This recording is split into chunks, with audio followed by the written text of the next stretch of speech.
Let's go to Eddie in Austin, Texas. What's up, Eddie? Yes. Hi, doctor. Thank you for taking my call. Of course, brother. How are you, man? Well, not well. I'm not a man of many words, but right now this is a tough one for me and my wife, my family. Oh, man. My 21-year-old son, about a month ago, suffered a mental breakdown, and so quickly I found out that this mental health system it's really difficult to navigate. Yes. To help my son. It's a mess. What? Hey, yeah. Hold on a second, Eddie. Number one, I'm gonna stop right there. Thank you for calling. It's a hard call to make. Okay, so the number of dads I've sat with in your exact seat, I can't count them. There's been a lot, and I know it's a hard moment to say it out loud. And I just want to applaud your bravery. Okay, it's hard, very, very hard. When you say your son had a mental breakdown, what does that mean? What happened? Well, we found out he was on his own, living in San Antonio. Okay. He had a steady income job, became a realtor. He left that steady income job to go 100% commission. It was hard. He's a young man that he's a hard worker. He has no debt. He invests his money, and all of a sudden, he just started having problems with his memory. He started getting really paranoid about things. Yeah. He seemed to lose touch of reality at times. Okay. And found out that he had this happened about a month ago. Found out that a month before that, he had quit smoking marijuana. He was a daily user. Mm-hmm. And also a CBD user, which I didn't know what that was till now. And so that's what happened. So he couldn't function. We brought him home with us, and we're if I break my ankle, doctor, I go to the ER and I get it fixed. I get a cast on. Yeah. If I break something in my brain, no one seems to know how to help you, how to help my son. Yeah. So when he, I know it's not that easy. It's complicated, but it's complicated. But it is that easy and it is that complicated. So it's both and okay. And the challenge here is to not lean into the despair part. Okay. Yeah. And at the same time, you got to lean into the grief part, and we'll get to that. But real quick, often, by the way, I have none. I have no issues with CBD. I haven't seen any sort of studies whatsoever that suggests that has any sort of negative effects on somebody. Okay, it is a hemp derivative, but that doesn't bother me. I would suggest when my students used to and friends, kids especially, would go. I would always tell people, don't buy health products at a gas station. That's never the place to get that stuff, right? But that doesn't bother me. My question for you about about CBD, about marijuana, often when people feel themselves starting to slowly unspool, that helps, or that's where they go. They end up there. They might drink. They're starting to look for ways to tamp down an increasingly loud, volatile brain. And also, I've heard recently in the past few years, people just smoking weed with their buddies and it's got fentanyl in it and they literally cook their brain. And so my question for you is any doctor said this is a chemical induced issue, or actually the marijuana was your son trying to self-medicate a pretty quickly devolving psychological state? Well, he was smoking marijuana so that he can calm down. He was stressed out. Okay. He had a lot of stress, and he said, he would use it to go to sleep and to function and to focus. Okay. All right. I did take him recently to a mental clinic that is tied to UT Health Center. Okay. And nurse practitioner under a psychiatrist has diagnosed him with substance-induced psychosis. Okay. And general anxiety disorder. Okay. Other places, MR, they diagnosed him with severe depression. Okay. But again, in some places, since he's 21, they don't let the That's parents right. go in, and Right. they don't see the other things that happen, and then they only hear what he tells them. Right. And sometimes, that's not the full picture. Gotcha. Okay. So do me a favor and take a huge deep breath and hold it. Okay? As deep as your lungs can hold. And then let it out. All right. Okay. So if you have substance abuse induced psychosis or extreme anxiety to the point that your body's rattling, or you have severe depression, I can see a place where these are all on some sort of similar trend line. Let me give you some peace of mind that they didn't both come back and say your son's got something like schizophrenia. Okay? You're talking about two very different paths forward. Okay? And so I'm not saying this to belittle my friends and community members who've got family members with schizophrenia. What I'm saying is if I took my son in, I would much rather a diagnostic out of the gate of he smoked so much weed, he rattled his body up, okay? Or he's so anxious, he took a job and he put himself in a situation where his body said, hey, I'm out. Or he's been pushing and pushing and pushing and pushing and pushing. And he's got some childhood traumas, et cetera, and he's ended up very, very depressed. I would much rather walk that road with my son than get a diagnosis of schizophrenia, okay? Like a psychiatric illness due to brain lesions or brain functioning. Does that make sense? Yeah, it does. Okay. So I'm trying to give you a light here, okay? Thank you, yeah. Mm-hmm. Can I ask you something, Doc? You can ask me anything you want to. You got it. Should I keep? I quickly found out that there's other mental health clinics that I can take him. Cost a lot of money. It would cost us a lot of our life savings to take him. Should I go that route to get the right diagnosis, to be sure, and so that I can move forward with this? I don't know what. Right now, what when you went to the UT system and you met with the psychiatrist or the psychiatric nurse practitioner, did they give you a plan of action moving forward, or did they just write you a script and send you out the door? They do. They gave him the prescription medicine to take as needed. He does follow up. He's going to follow up with a therapist. Okay. He is much better than he was when this crisis event happened to him. He's doing a little bit better. He lives in San Antonio, and we have actually a family property there. And he's been staying there by himself. I don't know if that's healthy for him.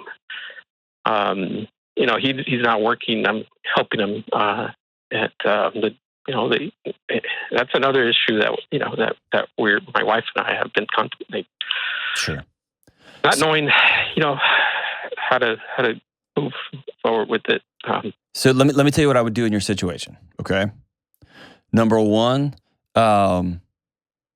what the psychiatrist gave you, the psychiatric NP gave you, is a very standard treatment of care.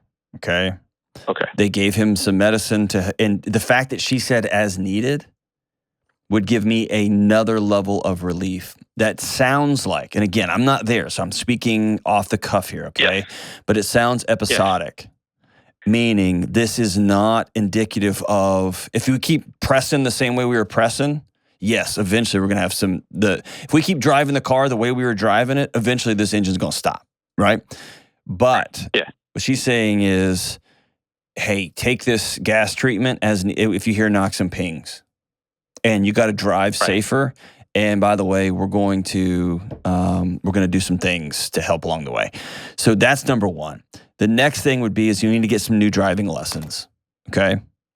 And what the data tells me is research is very clear that therapy plus the medication is the magic there. Okay. And I've got my own opinions on that. They're not important right now. I think getting your son in with a good therapist right now is really, really important. And so if I've spent money somewhere, and again, this is just me talking. If I'm going to spend money in my life somewhere, I'm not going to go chase a third and a fourth and a fifth diagnosis. I'm just not. I'm going to get off of YouTube. Okay. Right. I'm going to go get with a good counselor. And luckily you're in that area between Austin and San Antonio. Dude, there's some great practitioners there. Okay. Yeah. Of all different flavors. And here's what the scholarship tells us. It doesn't matter the flavor as much as it matters the relationship between the therapist and the client. Okay. Correct. What does that mean? Find a place where your son feels comfortable where he can go tell the truth. Okay. Yeah. That's going to be more important than is it an MFT or a psychologist or the psychiatrist does the medical stuff. I want you to go help him find a good counselor. Okay. Now here's really important. If I'm you and he's willing to do the work to get well, I would probably ask my son, I'd give him the option to come live with me for 6 months and get things lined back up. I am a person who believes that loneliness and isolation is one of the chief drivers of anxiety. Okay. And so that idea that I'm on my own, our bodies are simply not designed to exist that way. They're just not. And this is thousands of years old. We're just not wired to live that way. And so I would give him the option. And that option would come with some stipulations. You can't miss counseling. We're going to help out X and we're going to help out with Y. But you got to get a job. You got to have some sort of purpose. You got to have some reason to get up and go, which is the little wins, which helps in both depression and it helps in anxiety. Okay. And we're going to have some weekly check-ins, just dad and son going to breakfast, talking about the Astros, right? I mean, we're going to redo human stuff, not about the diagnosis and how you feeling and give me a 1 to 10 scale. That's for him and the counselor. We're going to start doing life. You get what I'm saying? Yeah. Okay. Totally. Yeah. And so if I'm in your exact situation, that's the path I would take. And he's 21. He could tell me to screw off. He could tell me I'm not coming home. He could tell me, no, I'm going to keep hammering away at this job. I'm going to keep doing it. He's 21. He can do that. The other thing you can do here is also, he doesn't have to do this, but you can ask for a release from his psychiatrist or his counselor. And if you're paying for it, that might be part of it, unless he's not going to go. The other thing is you can always give information one way to a counselor. And every therapist I know really welcomes that information. Meaning, if he gets a therapist or a psychiatrist or something, you can send them an email of, hey, he was abused as a child. Me and his mom got in fights and anger, like whatever the history you think that therapist needs to know, you're welcome to send that. Sure. Okay. He did sign the release. Okay, great. He did, so I do have that access to that. And what about when he's he is taking medicine as needed, but he does want to take that CBD? Is that okay, or is that just? That's between him and his doctor, quite honestly. I know people that were highly anxious, and I can only attribute it to CBD helping reset the anxiety response. There's a whole chemical pathway there. And then I've talked to practitioners who say, dude, we see little to no help. Okay. Did it make it worse, though? I've not seen that. I've never seen that. Again, that's a question for his psychosis side of it. Yeah. Yeah, I've never seen any sort of data or any sort of personal experience or any sort of if it helps you, I take CBD. I take a clinical grade. I used to take it quite regularly when I was struggling with anxiety, and now I take it very sparingly. Okay, I've never seen any sort of connectivity between CBD and psychosis. Maybe if you took a ton of it or something. I also don't smoke. So I'm not going to smoke anything either. And by the way, I get it from a highly reputable clinical grade company. I don't get it from a gas station. Okay. Okay. So that's just my personal thing. What I would strongly recommend though is have that conversation with the psychiatric MP. And if he or she says no, then absolutely cut it off because everybody's different. And he may need a time to reset himself. Okay. Okay. But to have some peace there. Thank you. Is there some things in his history, in his past, that you're worried about? Or is this just a matter of a young kid getting out on his own and trying to hit the gas too hard and then got to smoking a lot and not sleeping very much and living off Red Bull and Monster energy drinks and all of a sudden just spun out? I think he had some stressors that I just, that came about that contributed to this. Where he used to work, he was a property manager of a real estate company, and he got a call that he had to go to some apartment complex or whatever to ask someone to move their car because they were parked in the right spot. Got a gun pulled on him. Is another thing that he found out was recently his girlfriend had an abortion. He's pro-life. Okay. So he's dealing with a lot of trauma.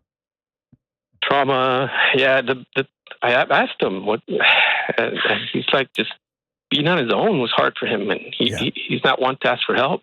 I said, why didn't you ever come to me and ask for help? I mean, his truck broke down, and so I think a lot of things just bottled up. And so, hey, let me give you a tool, okay? Often when somebody's hurting or when somebody's being abused or when any kind of thing like that, we go to them and our first thought is, dude, why didn't you tell me? I would have stood arm in arm with you. I would have thrown the first punch. Why didn't you say anything?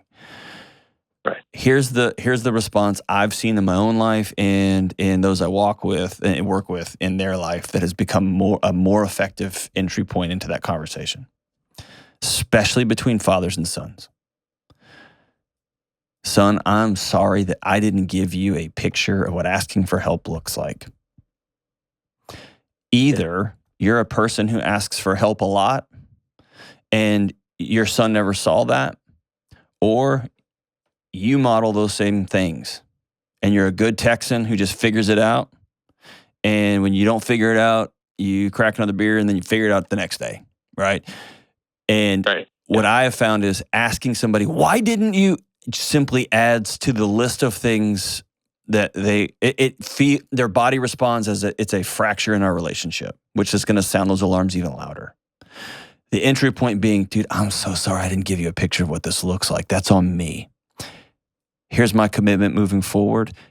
Will you make that commitment with me? That's a much different entry point because that's saying we're going to do this together, not why didn't you screw this up? Or why did you screw this up?